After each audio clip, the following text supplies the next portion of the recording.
Headspace is a popular app that is bringing mindfulness to the masses. The app has provided guided meditation to its almost 30 million users. Now they hope to launch their first prescription meditation app called Headspace Health.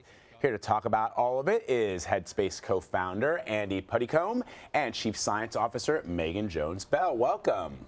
Thank you. Thanks for having us on. So first of all, the first question, I guess, is this is an incredibly wonderful app. And for people who are not familiar with it, although you've got 30 million users that are already using it, but if you're not one of those folks using it, I urge people to check it out. But what is kind of interesting and ironic about it is meditation is all about unplugging, mindfulness, and yet here you're using technology in a way.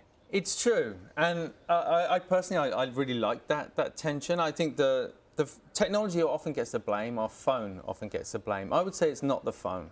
It's our relationship with the phone, right? The phone is just, it's a bit of metal, it's a bit of glass. So it's what is the relationship we're choosing to have with it, and how do we have the clarity of mind to set it up in a way that it works for us rather than against us? I mean, not already, Andy, dropping knowledge with the very first answer. That's, just what I would expect. So let's talk about the idea of prescribing an app. We are a nation of people that are, from the very serious crisis that many people are facing with opioids to just the fact that people take all sorts of over-the-counter medications for, I mean, when I watch some pharmaceutical ads on television, I'm so scared to take anything because of the side effects that they mention. And so this is kind of interesting. It's the idea of using an application and having it prescribed by a doctor. Talk to me about that. Well, I think it's a really empowering concept because it's putting your own treatment into your hands. You might be getting it from a doctor because it's designed to treat or prevent a mental or physical disease, a chronic condition. But I think it ultimately gives patients more choice about how they want to manage their illness. I've been meditating on and off for years. Talk about the health benefits, because that's what we're really talking about. If a doctor is going to prescribe this as an application, people need to understand what the benefits of meditation are. Yeah. So look, I'll talk about the broader kind of level, and I think our most popular packs within the app have always been sort of stress, sleep, and anxiety, and that probably speaks a little bit to some of the benefits.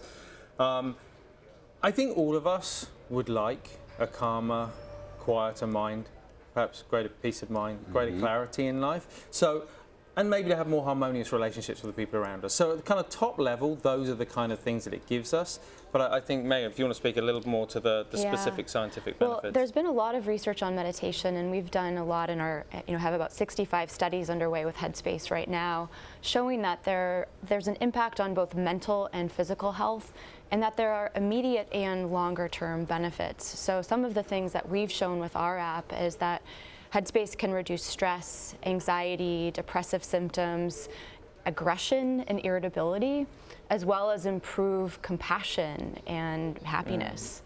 Are doctors able to identify why meditation works to curb some of the things that you're talking about, and are they willing to prescribe this? Yeah, that's a great question. I think that doctors are always looking for things that they can do to better empower their patients and help give them more choice around treatment.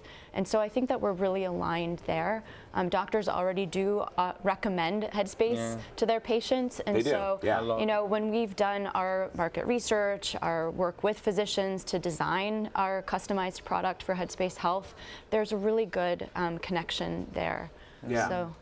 So going back to some of the benefits that people have, for example, for me, one of the reasons why I became interested in it is because I had what somebody called monkey mind, which is my mind is constantly, and my producers in the control room hate this because it even happens when I'm on the air. I'm like hopping from subject to subject with some of our guests, and I tried to figure out a way to prevent that from happening.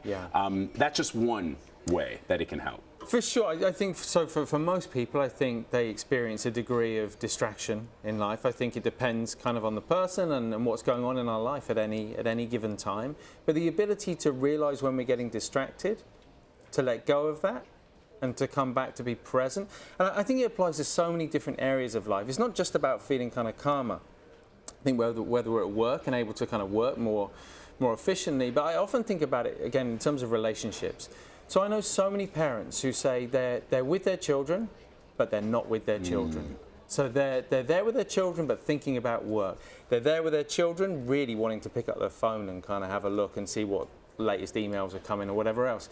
And so I think that ability to train ourselves to be more present, it's not just ourselves that get to benefit, it's also the people around us that get to benefit as well. Yeah, for sure. I was saying to you before we started our discussion that it was sort of frustrating because this app is so simple and it's so wonderful, and why didn't I come up with it? Because it's like, it's probably something that a lot of people do. A lot of people meditate and they think to themselves, I could become rich and famous by sharing this with the masses. But you said to me that you didn't even you were sort of skeptical when you were talking about it with your partner. Well, I'd been a Buddhist monk, and I left the monastery simply wanting to teach meditation, and I had no idea really how that was going to unfold. I definitely didn't think it was going to unfold like this. and I met my co-founder, very dear friend, Rich, about 10 years ago. And in our very first meeting, he said, we should do the Nike Plus of meditation. And I really didn't even, I'd missed the internet thing, and I'd been away for all of that stuff. You've been doing other things. Been doing other stuff. And I said, I don't think that will work, I said, I think I really need to be sort of in the same room, So we did events, we did books for a number of years, and it probably took kind of 3 or 4 years for me to even kind of get to a point where I kind of thought, yeah, this could work as an idea. So even though someone else handed the idea to me on a plate, I still didn't necessarily kind of get it straight away. Well, now you definitely have it. Megan, let me ask you one last question. There's so many. We're all so different as individuals. 6 billion plus people on this planet. And so how difficult is it to figure out? I mean, you don't want it to be one of those things where, like, it's, for example, you read a horoscope, and because you're born between this day and this day, like, it applies to, 50 million people. It can't possibly apply to everybody. So how do you tailor it to somebody who's got individual issues or individual concerns that they may have? Right. Well, right now, that's something that we're continuing to develop with our core app. Right now, that you as an individual can choose what resonates with you. We have content on stress, focus, productivity, sleep, sports, and so you can choose your own adventure to a sense in terms of finding something that meets you where you are that day. In terms of Headspace Health, we're designing it with a specific indication in mind, and so where we're trying to have a really concrete benefit on the disease state itself. Will it be covered by insurance? That's a question that a lot of people probably will have. Absolutely. Yeah. Well, that's certainly the intention, and we're beginning those conversations already. Really, really fascinating stuff. Andy Puddicombe, Megan Jones-Bell, thank you so much for being with us. We appreciate it. Thanks. Thank you. So great, so interesting. Thank you. Thanks.